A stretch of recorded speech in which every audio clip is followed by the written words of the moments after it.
Good evening, everybody, and welcome to the webinar. And let's get started. It's a 1-hour webinar all about the fundamentals of managing compensation in the 2020s. So it'll be 1 hour from 5 o'clock to 6 o'clock Sydney time, organised by Informa Connect Academy in Australia. And I will be your presenter for today. My name is Robert Mosley, a self-employed, independent, freelance compensation expert. And my little company is called Lemon Pip Consulting Limited. So welcome to the webinar. Let me hand over to Fassi from Informa. Fassi will welcome you on behalf of Informa, do a few little admin bits, and then hand back to me. So Fassi, over to you. Lovely. Thank you so much, Robert. First of all, good morning to you, and thanks for getting up so early for this webinar. Also, a warm welcome to all participants this afternoon. Thank you for joining us.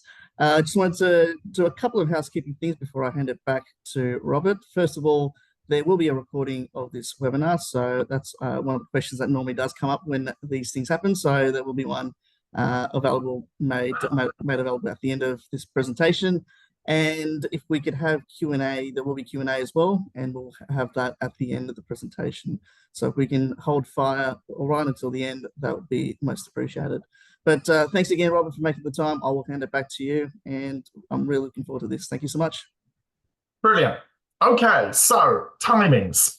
I'll take about 10 minutes to do the introduction, just queue up what the session is, introduce a few admin points. So 5 o'clock to 10 past 5 Sydney time, we'll do an introduction. Then the main substantive webinar will be for about 40 minutes, from 10 past 5 till 17:50. And then at the end, we'll take any questions and answers. You can type in your questions at any time in the chat box. Informa will gradually build up a list of those questions if there are any, and I'll take all the questions at the end from 1750 to 1800. And don't worry, if there are lots of questions, we'll simply go beyond time. I will make sure that all questions are answered before we click the close button at the end of today. So if you do have questions, type them into the chat box or wait until 1750. We'll take them all then, and we will get through all the questions. Stay on mute. In fact, I think you are forcibly muted. And then hold your questions to the end, type your questions in. I don't think we'll be able to unmute you and let you ask verbally, so it's probably typing the questions. Housekeeping notes. We will send you this PowerPoint that we're doing today. We'll also make available to you a copy of the recording for today. Obviously, the materials, the PowerPoint, the recording are for use by you and you only. Please don't share them with anyone that didn't register today. Please don't email any of them to third parties. Yes, we are recording the video. I'll probably ask Informa to stop the recording when we get to the Q&A session, just in case somebody wants to ask a confidential question, like, my company does this, is that a good idea or a bad idea? And then I can answer those confidential questions honestly, safe in the knowledge that they're not being recorded. And likewise, please don't do any recording at your end. And yeah, hold your questions if you can until the end of the webinar. Type them in the chat box. If you do type them really, really early, I hope we won't lose them, but there is a risk. So you might just want to hold the questions back until that last 10, 15 minutes. My background, 40 years in human resources. Started off back in 1985. My very first job was actually with Hay Group, now known as Corn Ferry, as a consultant, which was quite crazy, really, given that I had no experience. But it was a fantastic learning curve for 6 years. Got to see hundreds of companies in a very short period of time. And then in 1990, I was one of the first few people to join Emirates Airline in Dubai, a brand new airline. I think when I joined, there were less than 100 employees. And I stayed with Emirates for 14 years as the senior vice president, the head of human resources, got them up to about 70,000 people when I left, and got headhunted to go and start another brand new airline, Qatar Airways in Qatar. Again, the head of HR, just 2 years this time. After Dubai, Qatar wasn't quite as fun, but still good. Then had a couple of years career break and then head of reward worldwide for Travelport Galileo. And in 2009, I went self-employed. My own little consulting company, Lemon Pip Consulting, 50% of my time consulting, 50% of my time training. And that's what I've been doing now for the last 16 years, my own little consulting and training business. And even though I was a head of human resources for 17 odd years, my passion was always compensation. Compensation and performance. Are we getting the best from our employees? Are we treating them well? Are we remunerating them fairly for the work they're doing? I was very much a numbers person in human resources. And I've been quite lucky in recent years. Harvard Business Review in 2021 put me in their top 100 global thought leaders to inspire you in 2021. There are only 3 of us from human resources. Dave Ulrich, who I'm sure you've heard of, Martin Goldsmith, and myself. All the others were finance or strategy or transformation or whatever. So that was a lovely award. And then last year, Forbes magazine and CEO Monthly magazine gave me Best Global HR Consulting CEO of the Year. So I was very pleased with that one. So yeah, I've been enjoying the last 15 years freelancing on my own. So what are we going to cover in this agenda today? I want to talk about the golden triangle of reward. If as an employer, you want to attract the employees you need and hold on to them and retain them and motivate them and get them to perform, there's probably 3 fundamental things you've got to get right. You've got to manage the different jobs within the company. You've got to manage the people doing those jobs, especially their performance. And you've got to manage your knowledge and understanding of the external pay markets. So jobs, people and performance, and pay markets. And I'll take you through the golden triangle step by step, and then I'll look at each of these 3 pillars in turn. I'll start with jobs. How do you go about managing jobs? What are the modern approaches for org design, job analysis, job description, sizing, grading, evaluating the jobs, and building the grade structure? Because certainly in the last 15 years, there's been a massive shift in grades. So we'll talk about that one. Then we'll talk about the second pillar, which is managing people and performance, where again, there's been another shift, big shift in the last 15 years. You'll probably hear me say good performance management is all about having OCD, making sure that your managers have OCD. No, I don't mean objective compulsive disorder. I mean objectives, competencies, and development. How do you train your managers to set sensible objectives? O for objectives for the employees. And it's not just what the employee does, it's how they do it, the behaviors, the competencies. C for competencies. And how does the company support every employee with a development plan to help the employee either improve their performance in the current job or get ready for their next promotion or next position? OCD, objectives, competencies, development. Out of OCD come appraisals at the end of the year, and ratings are back in fashion again. There was a brief period from about 2017 to 2021 when ratings fell out of favour. But we realise now that we need those ratings if we're going to identify the top performers to implement pay for performance. How do we go about managing people and performance? And again, some really big shifts, especially on objectives. Bye-bye KPIs. They are well and truly dead. And what's going to replace them? We'll look at MSCs and we'll look at OKRs. Jobs, internal within the company, people and performance, internal within the company. You've also got to look externally. What's happening outside in the market? How do you go about managing compensation? How do you build a pay strategy, which if you get it right, should last 20, 30 years? Where do you get market data, which changes every year? So we do this analysis every year. How do you benchmark and compare your company, your grades, your compensation structure with that external market? How do you make any design changes, adjusting your pay scales, changing your allowances, etc.?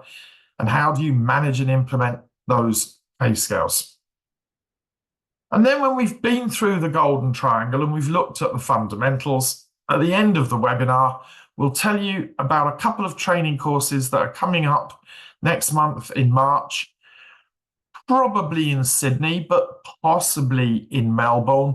There's been quite a few requests. Is it possible to move the location from Sydney to Melbourne? So we are actively looking at that, and hopefully we'll be able to announce by the middle of next week whether we're sticking to Sydney or whether we are moving one or the other course to Melbourne. So let me start with the golden triangle of reward. I love to start all my training courses around the world with the question for delegates: why do you work? Why do you choose to have a job? Why aren't you traveling the world, spending time with family and friends, enjoying yourself? Why do you have a job? And of course, the answer is always money. Always money. 99.1% of people choose to have a job because they need to earn money so that they can pay their rent, buy their food, bring up the family, and live. And by money, I mean the whole package: salary, allowances, bonuses, benefits, everything. And if, as an employer, you want to attract the staff that you need, and you want to hold on to them and retain them, and you want to motivate them, and ultimately you want to get them to perform well, you've got to manage money really carefully. Money has to be seen by the employee as being fair, and money has to be seen by the employee as being competitive. And who is going to manage money? Of course, the HR team. So one of the fundamental things that the Human Resources Department has to manage well is reward, compensation, the whole money package. So how do we go about doing that? Well, first of all, we have to know all about the different jobs within the company. What is each job responsible for? What is each job accountable for? What does each job contribute towards the department, towards the business? What decisions, what actions does each job get involved in? How critical, how important is each job within the organization? And what are the complexities and the challenges involved in doing each job? And what are the minimum necessary skills, education, qualifications, training, years of relevant experience needed in order to be able to do that job successfully? The minimum necessary skills, experience, training, education, qualifications, etc., needed to do the job. Now, skills, experience, those are called competencies. Competencies spelled C-E-S without an I. There's two words in the English language that sound exactly the same. Competencies. Competencies spelled C-E-S, the technical skills, the experience needed to do the job. And competencies spelled C-O-M-P-E-tencies IES, the behaviors, the soft skills, the behaviors that will make somebody successful in the job. So this version of competencies, spelt CES without an I, that's the minimum necessary technical skills needed to do the job. We have to know all about the different jobs within the company. But we might have a job called customer services executive with 20 people doing that job. Do we pay all 20 the same? No. Top performers will get paid more, and new recruits or trainees will get paid less. So not only do we have to know about the jobs within the company, we also have to know about the people doing those jobs, especially how well is each person performing. What experience, what seniority does each person have within the job? What goals and objectives are we asking each person to achieve? What do we want them to achieve? And how do we want them to achieve those goals? What behaviors, what attitudes, what competencies, this time competencies spelled CIES, competencies with an I.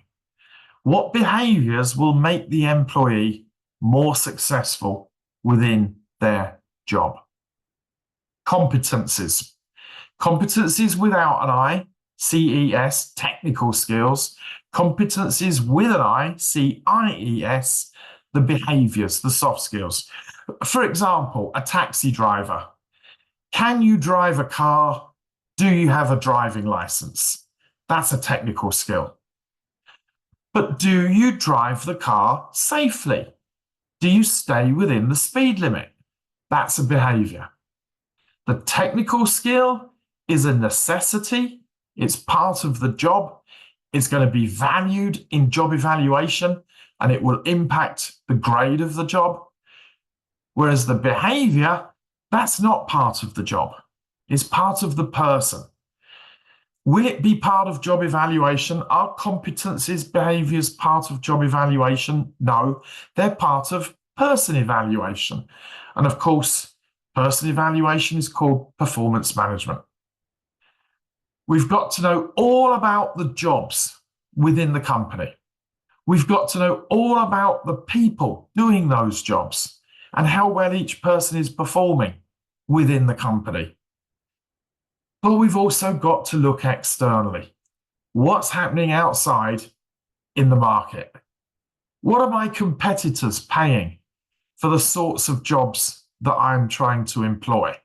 What are other organizations in Australia paying for the type of people that I want to recruit and hold on to and retain? Can I, as a business, afford to pay the same as my competitors? Maybe slightly more if my profits are good? Or are my profits constrained, my margins are low, and I have to pay slightly less than my competitors? What can my company afford? And what's happening in the employment market to supply and demand? Right now, AI jobs and cybersecurity jobs are in huge demand, but low supply. And when demand is high and supply is low, the price goes up. So those sorts of jobs at the moment are being paid a pretty large 30, 40% pay premium. Whereas right now, demand for oil engineers, exploration, drilling oil engineers is falling, and supply has been increasing because during COVID, a lot of them were made redundant. And if demand is falling and supply is high, the price tends to fall a little bit. What's happening to the employment market, to supply and demand? And what's happening to inflation, to cost of living, and the value of goods and services and prices that employees pay for their products? We also need to look at that. Europe, last year and the year before, went through a big inflation bubble. Very, very painful. Thankfully now things have settled back down. And if we put all of this together, we get something called the golden triangle of reward. And the relationship between job and people is often called internal equity or internal fairness. Are we treating people doing similar jobs in a fair and equitable way? And the relationship between job and market is often called external competitiveness. And then the relationship, can't spell competitiveness this morning, and then the relationship between people and market is often called pay for performance. And who is going to manage this triangle? Of course, the HR, the human capital, the human resources, the people team within the business. So if HR are going to manage that triangle successfully, HR need processes. Processes to get to know jobs, processes to get to know people and their performances, processes to get to understand and study and cope with the market. So how do we approach this? How do we cope with jobs? We start with strategic org design. What goes where? And there's nothing fundamentally new in how we do org design over the last 20 years. It still is what it has been for the last 10, 20, 30 years, simply putting down a draft of each department's organization structure. What goes where? Shall we put procurement under finance? Or should we put procurement under supply chain or under operations? What goes where? Strategic org design. And when we've got the first draft of an org chart, we can look at a particular job and we can start asking ourselves, well, what does this job actually do? Why do we need this job? What's the purpose of this job? What are the end results of this job? What are the deliverables that we need from this job? What is this job responsible and accountable for doing? And if we start with knowing nothing at all about that job, we can do something called job analysis. What does this job do? Why do we need this job? What are the deliverables? And the end result of job analysis is a written job description that we can give to the employee and say to the employee, this is your job. This is what we, the company, expect you, the employee, to do. This is your role. These are your accountabilities, etc. And job descriptions have been through quite a big transformation in the last 30 years. 20, 30 years ago, they were 4 pages long and they contained virtually everything. And then 15 years ago, we reduced them down from what was called a job description to what was called a responsibility or an accountability summary, only 2 pages long. And then 10 years ago, we reduced it even further to something called a role profile or a job profile, only 1 page long. But we realize now with hindsight that a 1-page role profile on its own isn't enough. It doesn't contain the recruitment spec. It doesn't contain the performance spec. So actually, full-blown job descriptions, 3 pages long, are back in fashion. JDs. And we will give the employee the JD and we'll say to the employee, this is your job, this is your role, this is what we, the company, expect you, the employee, to do. And artificial intelligence is already making a huge impact on writing job descriptions. It's not there yet, but it will be within maybe 18 months to 2 years, job descriptions. And when we've got a job description for each job, we can put that job description through a process called job evaluation. How big is the job? What's the size of the job? And the bigger the job, the bigger the grade.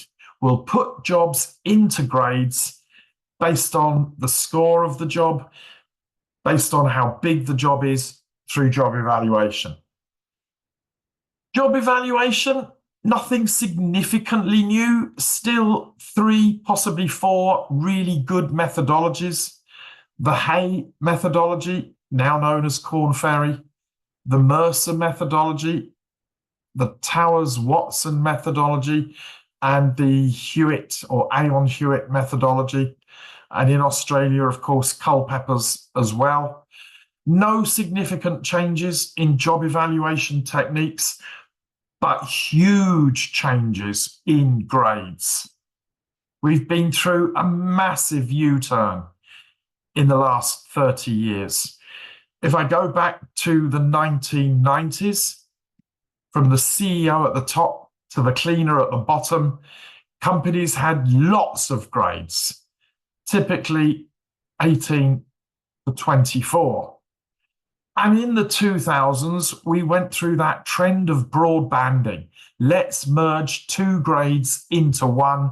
Let's reduce the number of grades, streamline the grade structure in the hope of saving money. And in the 2000s, if we used to have 18 grades and we merged 2 into 1, we're left with 9. If we used to have 24 grades and we merged 2 into 1, we're left with 12. And 70% of companies made this shift in the early 2000s. But with hindsight now, we know that this was a disaster. It increased the costs and it slowed down promotions, which resulted in increased employee resignation rates. It was a disaster. And for the last 10, 15 years, we've been adding jobs back in, and the number of grades from the CEO at the top to the cleaner at the bottom has been going back up. And that trend is continuing now, and it will continue for the next 5 years. And we're heading back to having lots of grades where each grade is 1 Hay level, or each grade is 1 Towers-Watson global grade. Grade structures have gone through this massive U-turn in the last 20, 30 years. And what we've realized now is that actually lots of grades are good. Good for the company to manage costs more fairly, good for the employee to make sure they get a promotion roughly every 3 years and that their career progresses and meets their emotional requirements, etc. The number of grades is going up, and grades are becoming single step, single bands, where 1 grade is 1 Hay level, or 1 grade is 1 Willis Towers Watson global grade, etc. OD strategic came first, and when you've got job descriptions and when you've got jobs in grades, you actually revisit OD and you do tactical OD. Can we improve the org chart? What goes where is strategic OD? How do we refine and improve is tactical OD? You do that when you've got the grades of jobs and you can look at spans and gaps, etc. And this is how companies go about managing jobs. What about people and performance? Well, of course, the primary goal of the job description is to give it to the employee, the person doing the job, and to say to the person, this is the job, this is your role, this is what we, the company, want you to do. And old-fashioned performance management from about 1986, when KPIs were invented, until about 2018, you were almost certainly using KRAs and KPIs to manage the performance of your employees. KRAs, key result areas, and KPIs, key performance indicators, the annual, typically financial goals that the employee had to achieve, their key performance indicators. And KPIs, when they were invented back in the 1980s, were intended simply to be for leadership, people with financial budgets. But gradually over the 1990s and the 2000s, KPIs cascaded down the organization, but they were never intended for the bulk of employees. How do you set a KPI for a security guard? How do you set a KPI for a receptionist? You can't. And thankfully, we started to challenge this. And modern, agile performance management from about 2019 onwards. Bye-bye KPIs. KPIs are still very, very useful at the very top of the company, yes. But for the rest of the company, you should by now have moved on to either MSCs, that's what they're being called in Europe and America, or OKRs, that's what they're being called in Asia, and I don't know about Australasia, which one they use. I think it's OKRs. MSCs. What are the things you must do if you want to meet expectations? What are the things you should do if you want to exceed expectation? And what's the amazing thing that you could do if you want to be truly outstanding, amazing in your role? MSCs. In Asia, they're called OKRs, objectives and key results. And instead of being annual, KPIs are typically annual, they're much more tangible. They're much more month by month. What do you have to achieve? And if you can achieve these things each month, well, then come the end of the year, automatically you will have achieved the big picture goals.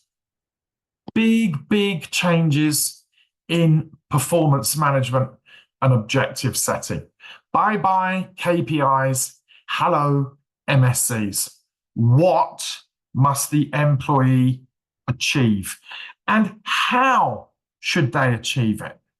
What are the behaviors, the competencies, spelled CIES, that will make the employee more likely to be successful in their role? And in a modern performance appraisal, 70% of the appraisal is based on what the employee has to achieve, and 30% of the appraisal is based on how they have to achieve it. So those are the two foundations of modern agile performance appraisal, out of which come performance ratings. And we've realized now that actually the 5-point scale is by far the best. 5 points are back in fashion. We practiced with 4 points in the 1990s. We had to go with 6 points in the 2000s. Well, we're back to 5. But the words have changed. The old-fashioned words like outstanding, excellent, satisfactory, marginal, poor performer, those words are well and truly dead. I made a classic mistake just before Christmas. My wife and I were going out for dinner on her birthday. She got dressed up in the bedroom with her jewelry and her lovely makeup and a nice dress. She came downstairs and she said, "Robert, how do I look?" And I looked at her and I said, "Satisfactory." Oh my God, I was in trouble. This is an insult. And so the old-fashioned words in performance management, they're gone. And we've replaced it with words like, "Well done, you successfully meet expectations."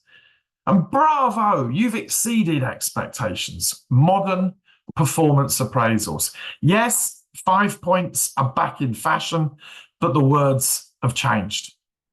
And we'll then use those ratings for pay reviews, for annual pay market reviews, merit increases, bonus allocations, etc. And that has an impact on pay. And then there's the market. What's happening externally? How do I set my pay strategy? And the approach to pay strategies has also changed significantly in the last 10 years. 10, 15 years ago, we would have used a comparator group, maybe a particular industry group. And if you were a bank, you would have said, I want to be P50 of a group of banks, but not anymore. We've moved on to a broader all organizations approach. And P50 of banks is about the same as P75, the upper quartile of all organizations. And that is how companies are doing pay strategies today. Not based on a small group or a comparator group or a particular industry, but based on a much bigger group of all organizations. And there's a pretty clear rank order of which sectors pay more, which sectors pay less. So if you're an oil and gas company, P50 of oil and gas is about P90, top 10% of all organizations. Whereas if you're a financial bank or an IT company, P50 of banks, P50 of IT is about P75 of all organizations. If you're a pharmaceutical or an FMCG company, P50 of those sectors is about P65 of all organizations. If you're an airline or an engineering company, P50 of airlines is actually about the same as P50 of all organizations. And yes, pay strategy, we've moved on to expressing it as a percentile versus all orgs. And we've also started to introduce ascending and descending strategies. So not just a simple one size fits all will be P50 of all organizations for all grades, but maybe a slightly ascending strategy will be P50 for the junior grades, ascending to P65 for professionals, ascending to P75 for managers, an ascending strategy. When you know your strategy, and if you get it right, your strategy should last 10, 15, 20 years or more, then you need the pay data that tells you what does that strategy look like. If my pay strategy is I want to be the 65th percentile, the top third of all organizations in Australia, well, where do I get the pay data that tells me what does the top third look like? I almost certainly get it from a consulting company, from Korn Ferry, from Mercer, from Willis Towers Watson, or maybe from Aon Hewitt. And then how do I benchmark? How do I compare me, my company, my grades, my salaries with that external market data? And how do I determine if I should be changing my pay ranges, adjusting my allowances, increasing my bonus scheme? And pay ranges have been through a massive change in the last 10 years. Traditionally, if we had a minimum, midpoint, maximum, the midpoint would be 100% of your pay strategy. And 20 years ago, we would have taken 20% away to get the minimum, and we would have added 20% to get the maximum. But now you've probably extended those pay ranges, and you've gone down 80 to 70, and you've gone up 120 to 130. And there's now numerous ranges. There's the 80, 120, the classic range. There's the 75, 125, the agile range. There's the 70, 130, the flexible range. And there's even the 67, 133 agile, super agile range, where you've probably got a supermax up at 133 and a supermin down at 67, a range within a range, using different zones within those ranges to manage performance. And of course, all of this benchmarking is underpinned by job evaluation. So job evaluation actually has a double impact. Internally, within the company, how do I put jobs and people into grades, but also externally. How do I make sure that I'm comparing apples with apples, oranges with oranges, that my grades are being compared accurately with the market? And collectively, this is all called the golden triangle of reward. And who's going to manage this triangle? Of course, HR. Now, this whole golden triangle, I could express it in a different way. If I was holding in my hands a solid lump of metal, and I needed to put a value, a price on that lump of metal, I'd probably need to ask some questions. What's it made of? Describe.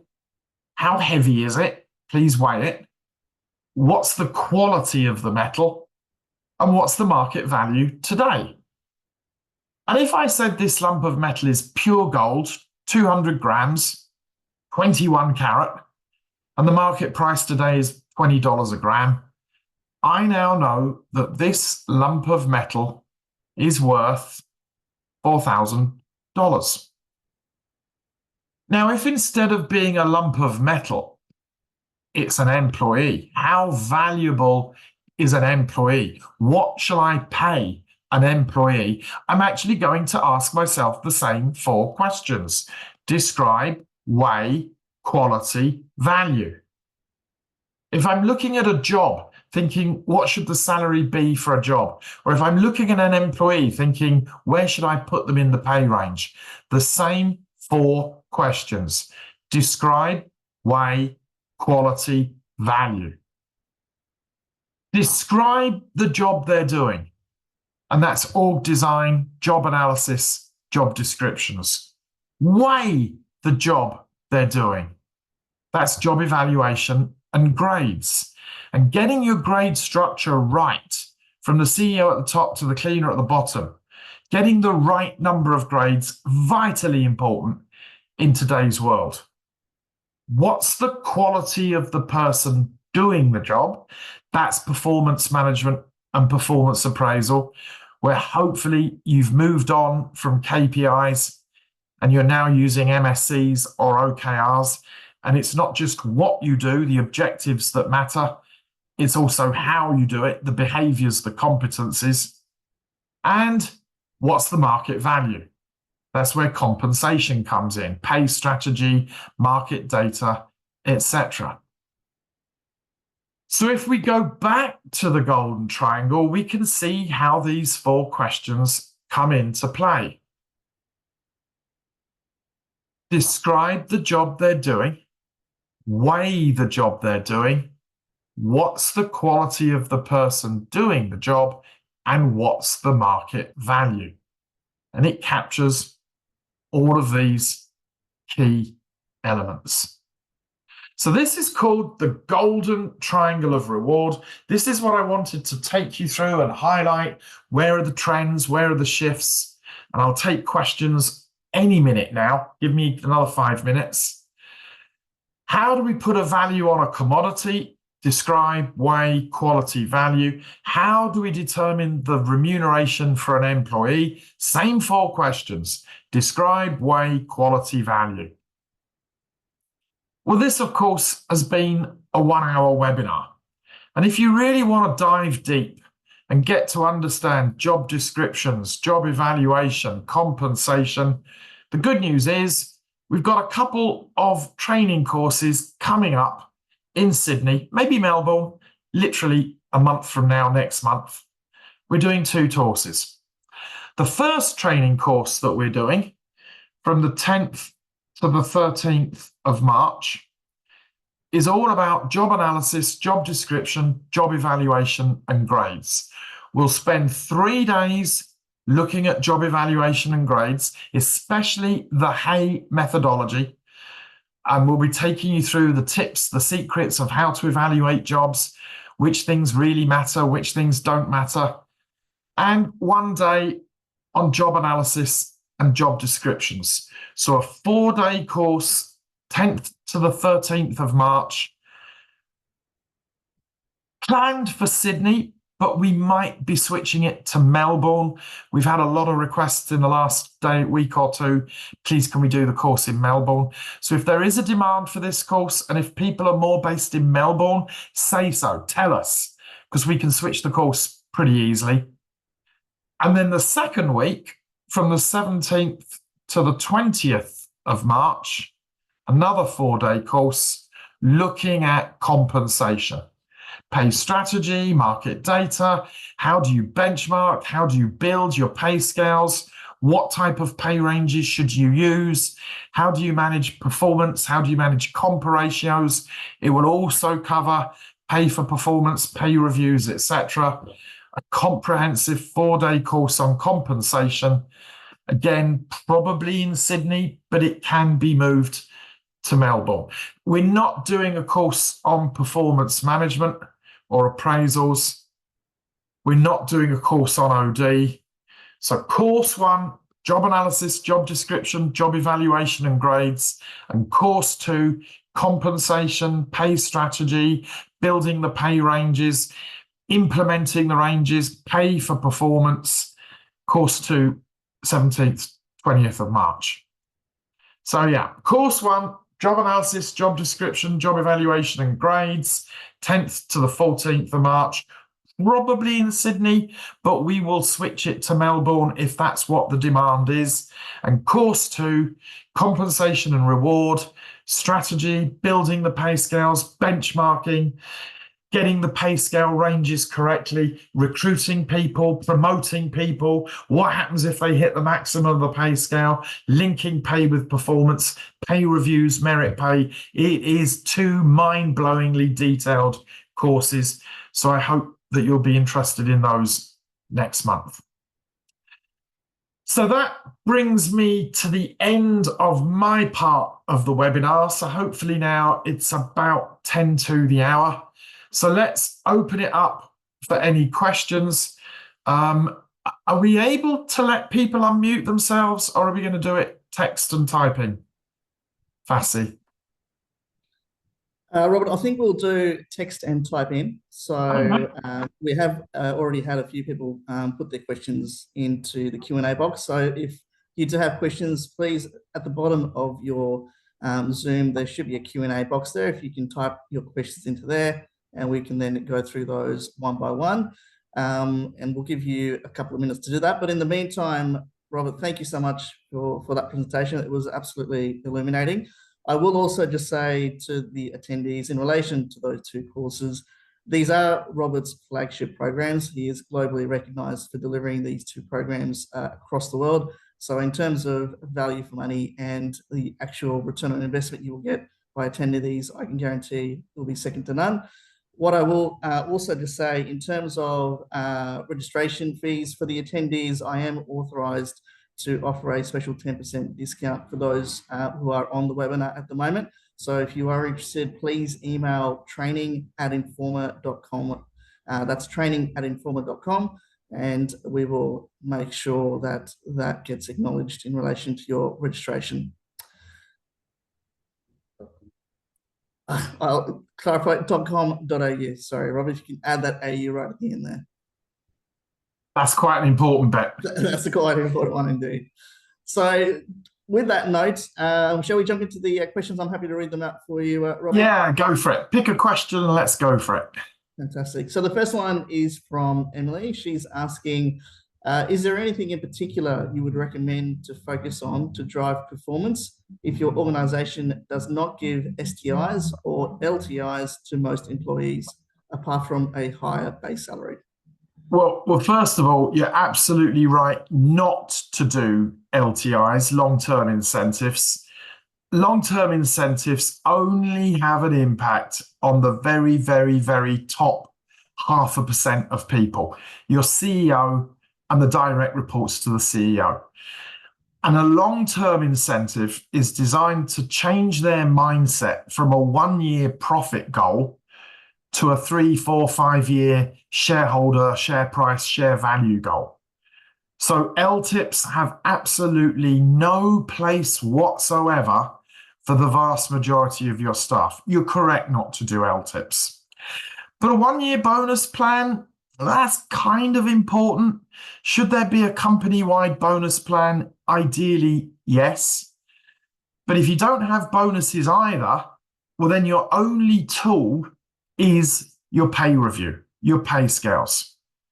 And it's really important in that scenario that the width of your pay scale is sufficiently wide, not too narrow, to give you the ability to pay top performers more and hold back the lower performers. And by now, if that is your only tool, you've probably stretched the pay scale. You might have had a traditional 80-120. So let's say the midpoint salary is 100,000 Aussie dollars a year. You might go down 20%. You might go up 20%. And you would be using traditionally the 80, 100, 120 formula. And this would be your minimum. And this would be your midpoint. And this would be your maximum. And if the only tool you've got to link pay with performance is the salary pay range, well, then by now, you've probably added a green zone. Let's go down to, I don't know, 70,000. And let's have a super min. You've probably added a green zone. And you've also probably added a red zone. I've used completely the wrong colors here, but that's okay.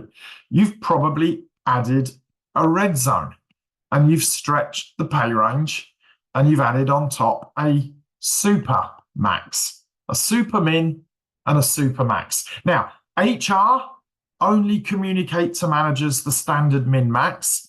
So the green zone at the bottom and the red zone at the top, these are tools to give HR more flexibly, tools to reward your top performers and hold on to them. So yes, but you've got to be able to manage performance in the first place. And if you can't manage performance in the first place, especially managing objectives and managing behaviors, especially setting objectives and setting behaviors. If you can't do that in the first place, then you can't identify the top performers and you can't reward them properly. So make sure your performance management is modern and agile. Make sure you've got the sensible 5-point appraisal scale. Make sure that you are not doing the bell curve, the forced distribution symmetrical bell curve. You should be using something called snap ratio and the skewed curve. And then your tool is mainly going to be about pay with a wide pay range. If you've got a follow-up question, Emily, feel free to type. If not, Fazzy, let's go on to question number 2.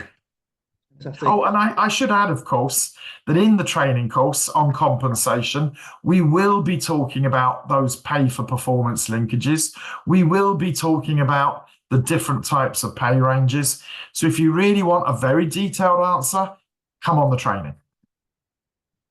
Fantastic.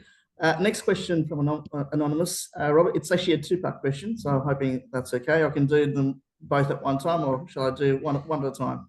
From an anonymous. I don't do anonymous. The question is, what is the penetration? What is penetration rate term stand for in compensation and benefits? And okay, so let's do that one first. Okay. Let's have this pay scale. There's 242 countries in the world, and in 240 we use the word compa ratio. And if you're on the midpoint, your compa ratio is 100%. And if you're down at the minimum, maybe your compa ratio is 80%. If you're at the max, it's 120.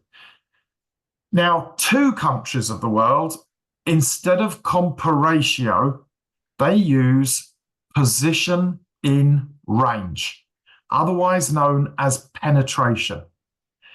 And if you're at the minimum, you haven't started moving through the pay scale yet. You're at 0 penetration. And if you're at the midpoint, you're halfway through the pay scale, you're at 50% penetration. And if you're at the maximum, you're all the way through the pay scale, and it's 100% penetration. So in Europe, in America, in Asia, in 240 countries out of 242, if this is my midpoint salary and I go down 20% and I go up 20%, and let's put an employee here at 33,000. Well, most countries are using compa ratio, the salary of the employee divided by the midpoint expressed as a percentage. And in this particular case, 33,000, the salary of the employee, divided by 30,000, 1.1 times 100, their compa ratio is 110.0%. They're 10% above the midpoint. But in America, it's penetration or position in range. How far has the employee moved? The employee salary minus the minimum. And how far is the total range?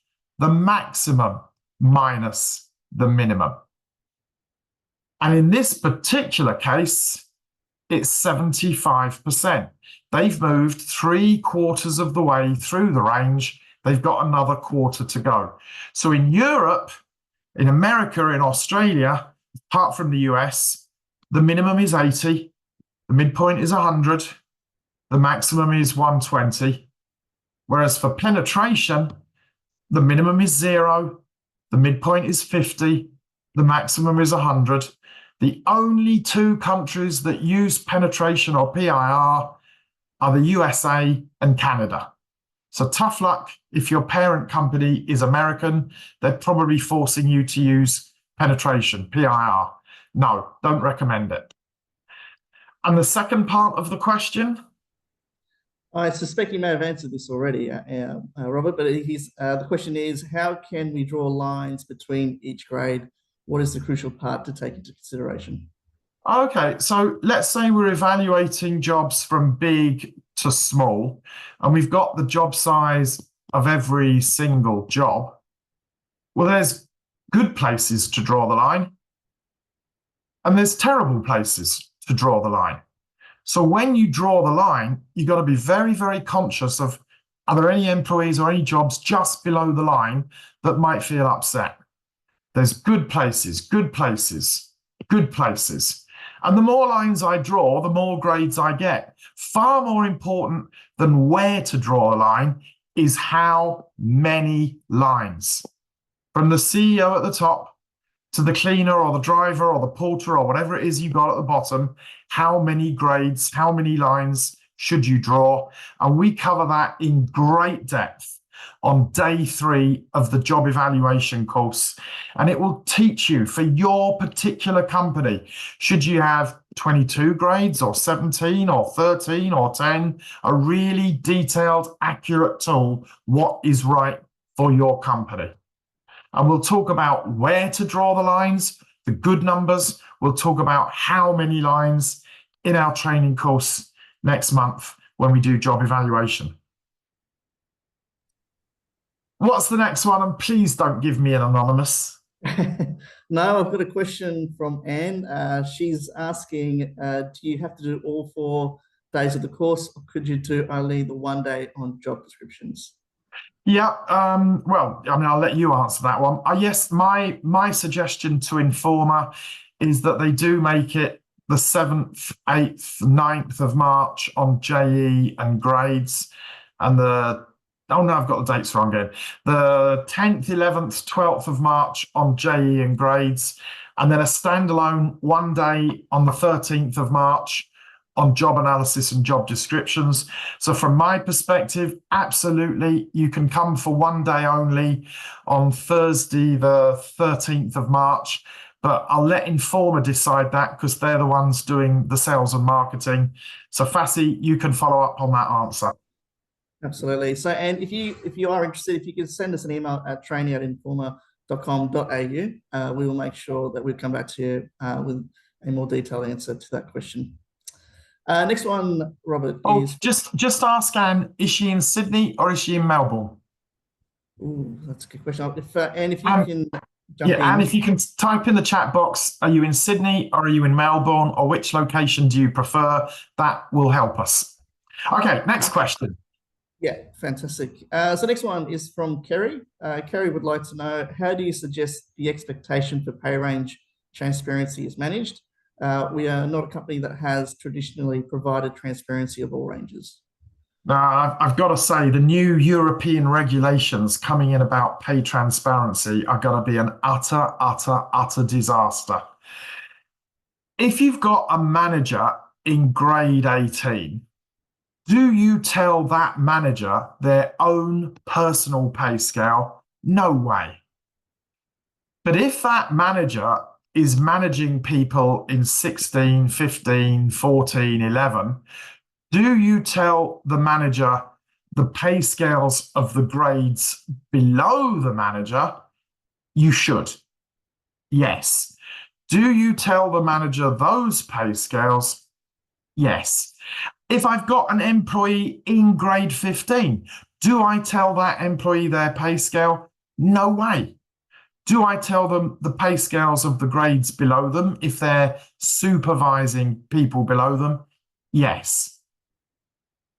It's a very brave, and I hate to say it, foolish company that tells the employee the pay range, because you simply cannot win.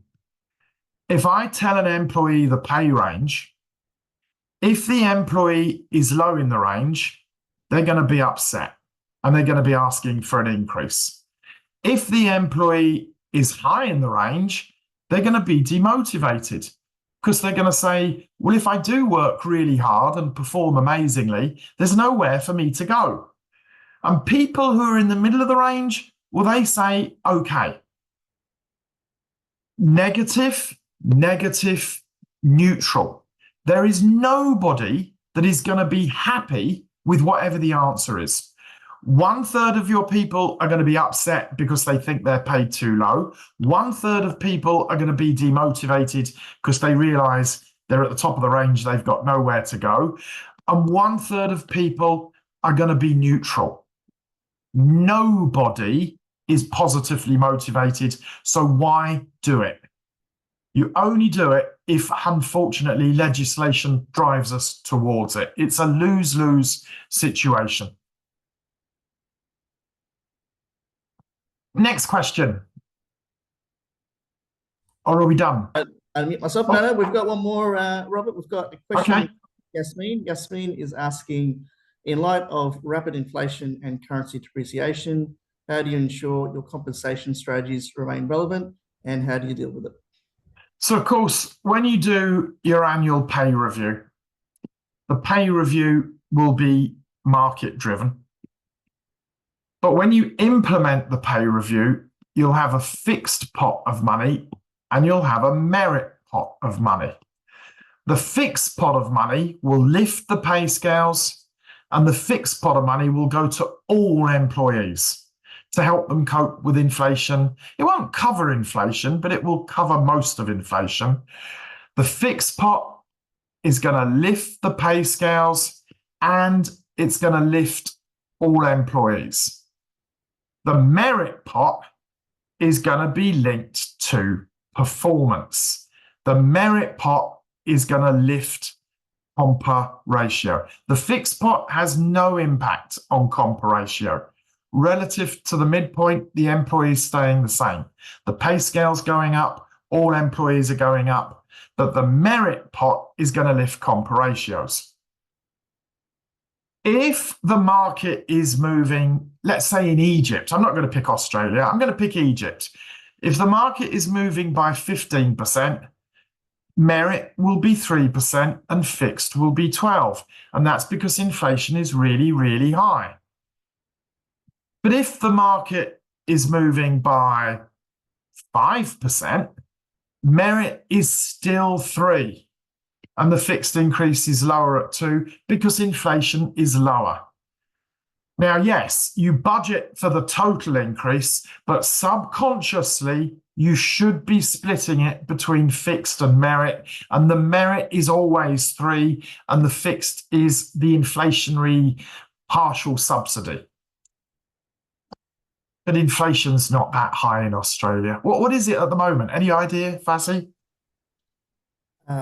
It's a very good question. I think it's just above the 2 3? to 3 range, I think. Yeah. So pay markets in Australia at the moment. Well, let's have a quick look. What are pay markets in Australia moving by? My favourite go-to source for pay market movement is the Towers Watson data. What are their current forecasts for Australia? They're bang up to date. What is the forecast right now today?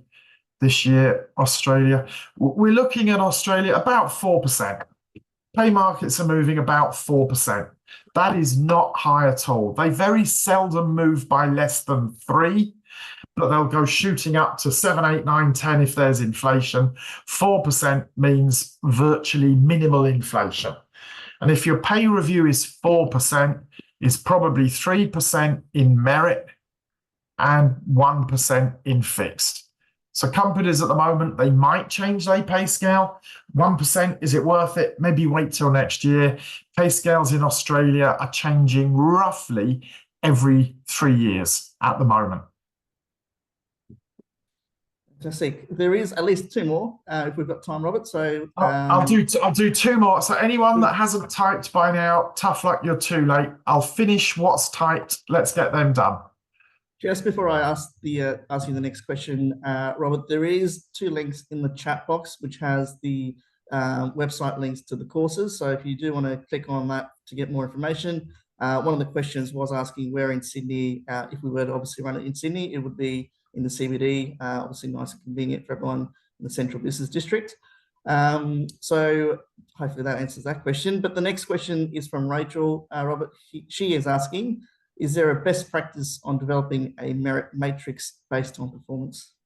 Absolutely, yes. And that is a major part of day 4 training in the compensation course. We go through simple merit, we go through advanced merit, a typical merit matrix where we've got, let me get a whiteboard. We've got not a whiteboard. I want a whiteboard. Give me a whiteboard where we've got our appraisals down the left. And then we're going to break the pay scales into 4 quadrants. So maybe comp ratio 80 to 90, 90 to 100, 100 to 110, 110 to max. And if the merit pot is 3%, we're probably seeing 9% up there. We're probably seeing nothing down there. And yes, there is a best practice way of how do you complete this matrix. And that will be one of the tangible handouts that we'll be looking at on day 4 of the compensation course when we do that in March. A detailed merit matrix, a standard one, an advanced one, and also a merit matrix if your budget is constrained and you can't afford 3% and you can only afford 1%. We'll look at all those merit matrices. Yes.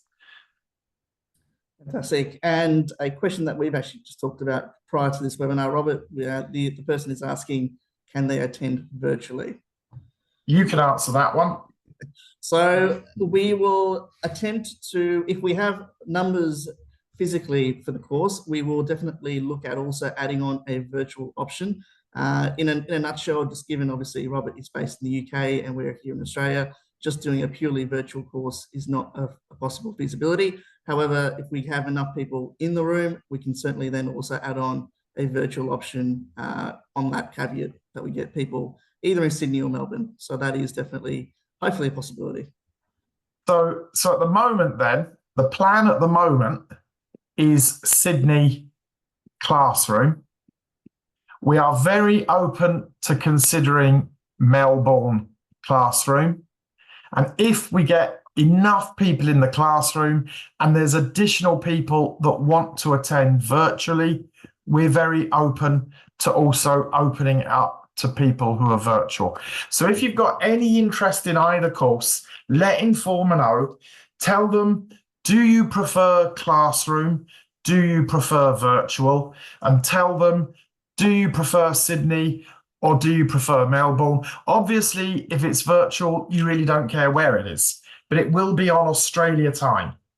So it won't be some stupid hour in the middle of the night. It will be Australia time, sort of 9:30. I'm guessing 9:30 to 16:30. It will be Australia time. If you're interested in the course, let Informa know. Do you want classroom or virtual? And let Informa know, do you want Sydney or Melbourne? And over the next 4 or 5 days, by middle of next week, we'll make a decision so everyone knows what the plan is. Absolutely. And just to reiterate, the email address to let us know, that is at training@informa.com.au. And I am sure it will be in touch with reaching out to you in response to those emails. Any other questions? I think that's it, Robert. Okay. We'll leave it there. I hope the delegates, the people who've attended, have found it useful. If you do have any other questions, send those as well to training@informa.com.au.